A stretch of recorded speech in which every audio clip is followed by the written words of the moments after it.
Welcome back, my students, to a brand new episode of Comic Class. And today's lesson is really looking at Kevin Eastman and Tom Watts' Teenage Mutant Ninja Turtles 2011, Volume 12, Vengeance Part 1.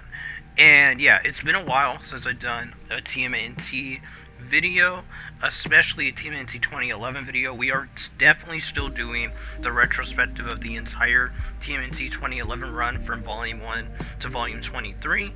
This isn't counting Reborn, which is from 24 up. We'll talk about that when we get to there. But I did take a few weeks off of doing the series, but we are back on track, and we're going to be doing Volume 12, Vengeance Part 1 today. So hopefully the next video will be out next week on schedule. And yeah, without further ado, let's jump right into today's story. Let's go. So this story basically starts off with Donatello basically meeting with his mother in the afterlife. It's revealed to us by Professor Honeycutt that Donatello is not dead yet, because everyone basically assumes that Donatello is dead. It's revealed to us by Professor Honeycutt that's not the case. He has a plan to get Donatello basically to be okay for at least right now in a stable condition. So Splinter basically takes this news and tries to interact with Donatello in the afterlife or some type of like meditation. It's very weird. But he's basically trying to contact his son, and he basically goes into that maze-like world that we've seen him go into to talk with his wife in other volumes. We also get to see that Karai basically is talking to Koya, and Koya and the other mutants are basically telling her what exactly happened with Shredder, and you know that Shredder is basically gone, and Karai doesn't take this lightly and says that they're gonna wage war against the Turtles and Splinter. And everything that Splinter basically told her in the last volume is basically for, moot, because now she's assuming her grandfather is dead, so she's having to take control of the Foot Clan and basically get revenge for her grandfather. We also get to see that Casey Jones is taking care of the streets of where April's parents are living, and is helping locals basically be okay against the Purple Dragons. Going back to Donatello, Donatello is basically having a conversation with his mother about science, about if he's dead, what choices should he make, and eventually he's confronted by his father, and his father takes him back to the living, basically, or it's assuming that's what it's for. Leonardo, Raphael, and Michelangelo basically are with Alopets and Angel. And Leonardo basically says that they need to go forward and they need to figure out what they're going to do against the Foot Clan now that the Crane threat has been done, done and through with, basically. And now we're seeing that, everything's going to fall into a different place now because of the whole Crane situation not being a threat anymore. Going to Shredder, we can see that Shredder and Bastard Stockman have this little confrontation with each other because Shredder was resting in Bastard Stockman's giant apartment building, and when he tries to get answers from Bastard Stockman reveals that he has tons of Mauser drones, or these the things that we saw in the last volume that he was using on the island that Crane was on. So those things basically are massively dangerous. Going into what happens with Donatello, like I said, is taken with his father to the living, it seems again. Says goodbye to his mother, and when he wakes up in the robot turtle body. I think his name was the Mecha Turtle or something like that, or Metalhead. So he's basically in that body for now, and they've been able to save him somewhat from death, until they can find a way to, fix his body, his actual physical body.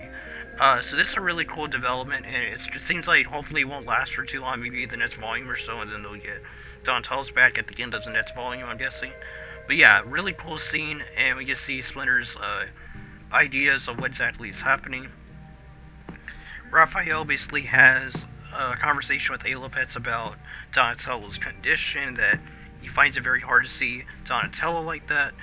And Leonardo and Michelangelo basically they need to go out into the city and figure out what exactly they're going to do about the Foot.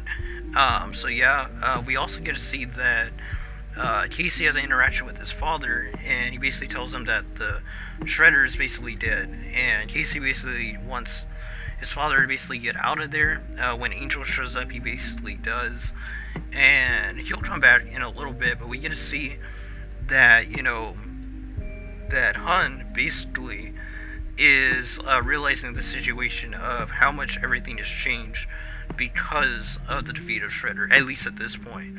Now, Karai basically is trying to take control of the Foot Clan and get them to be in preparation for a giant war with the Turtles.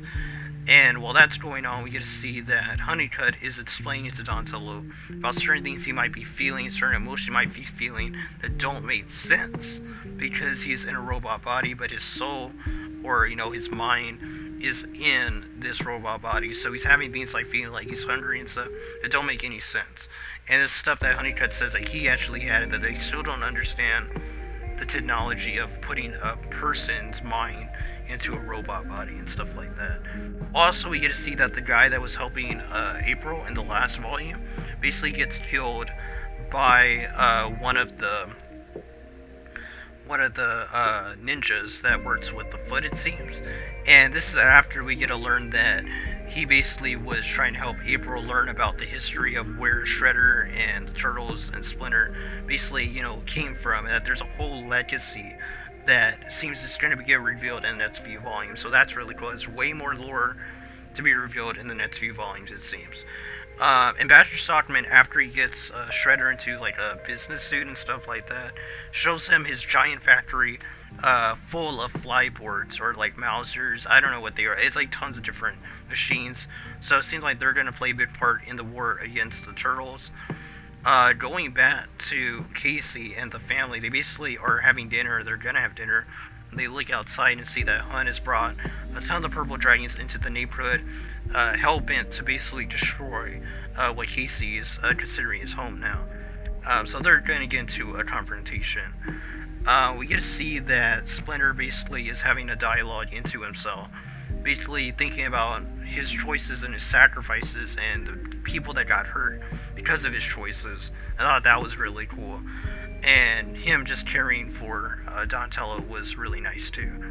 Eventually the Turtles are overlooking everything that's going on, and they do spot Hun and the purple dragons, but they don't seem to be able to defeat them all as they go forward.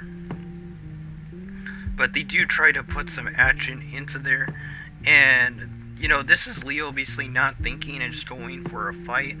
And when he starts, having a fight with Hun, and they all start fighting against Hun, they basically are confronted by Koya, as well as that shark, a mutant as well.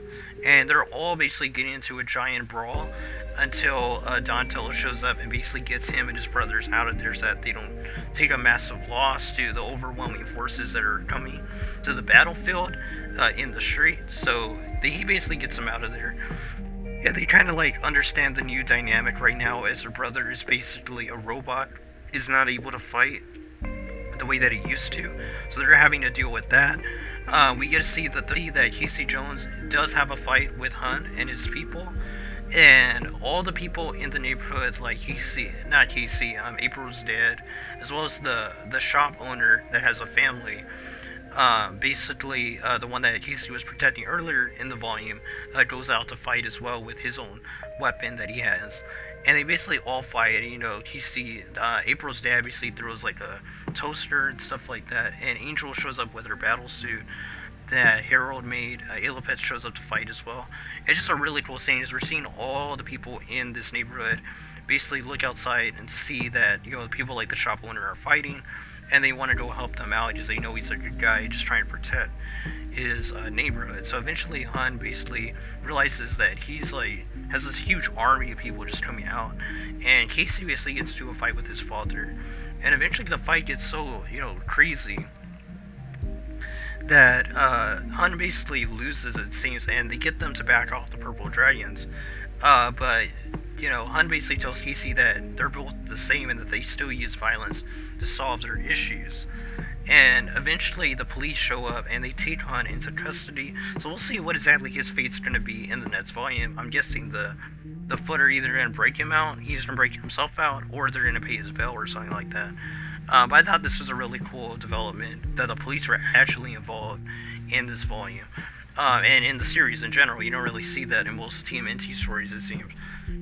We get to see that April basically brings the findings that guy was able to find for her, and Splinter starts realizing that there's more to this whole destiny slash set of events that are going to happen, because the Rat King is in there and Leonardo recognizes him from their test they had. I believe it was in the last volume.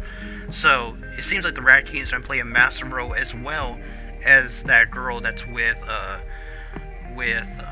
Shredder. I believe her name's Kitsune, that sorceress or something. So we'll see if they both play a big part in the future. Eventually, we get to see that Karai basically is having a conversation with the mutants, basically. And we get to see that she doesn't want to be bringing people into the Foot Clan, but as she is putting out her orders, Shredder basically arrives in his armor, to get the respect. I doubt Shredder's gonna come in with a suit. So he gets to his OG outfit that he's wearing in this series, and they basically all bow down to Master Shredder, and he basically explains to Karai that they need to use every resource they have to fight this oncoming war.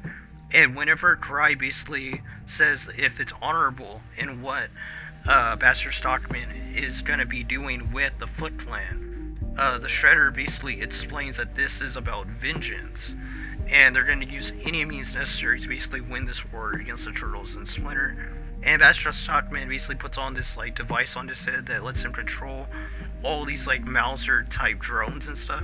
And it's a really cool scene, and it shows that the war is about to begin in New York City, and everyone basically notices it. The police that were in this noticed it, the police woman, the riot people as well.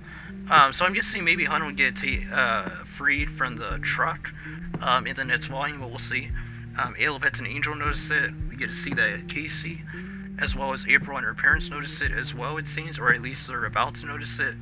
And yeah, so Donatello in Metalhead's body, basically him and Honeycutt and Harold start to notice that there's a massive increase in something in the city, and while the Turtles are just relaxing in their sewer hideout, everything starts crashing around them, basically crumbling, and it's revealed to us that the flyboards are here and the Mauser drones are here to basically try to kill the Turtles, and the volume ends with them basically in preparation for battle, and the confrontation is going to happen starting next volume, it seems, with them having to protect Donatello's body, with Splinter as well, protecting Donatello's body, I'm guessing, with the Turtles taking on the Mauser slash Flyboard threat.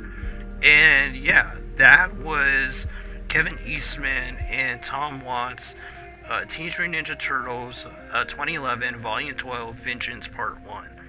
Overall, really solid issue. I think it did a really good job in setting every plot point up for a great finale. If we are going to get this massive war in the next few issues slash the volume of Volume 13, Vengeance Part 2 should be amazing, and I can't wait to see what the story has in store for the Turtles, and if Donatello's going to get his body back, and if Splinter is Shredder going to have their duel again, if they're going to fight again, and what Karai is going to choose and which side she's going to be a part of in the cycle of violence, or she's going to continue to be to follow in the footsteps of her grandfather. So we'll have to see that as well. But overall, Volume 12, Vengeance Part 1, very solid volume. I will leave a link in the description down below. Check it out on Comicsology. Recommend you go check it out legally. And yeah, if you're a fan of the channel, if you're new to the channel, we're reviewing the entire TMNT 2011 run, going from Volume 1 to Volume 23. Right now we're about halfway through the entire run, and the volume. So if you haven't already, go check out all the previous episodes on this series, and I hope you enjoy it, and look forward to the next few episodes until we finish this run. But till next video, guys, God bless you. Until the next lesson, keep on reading those comments.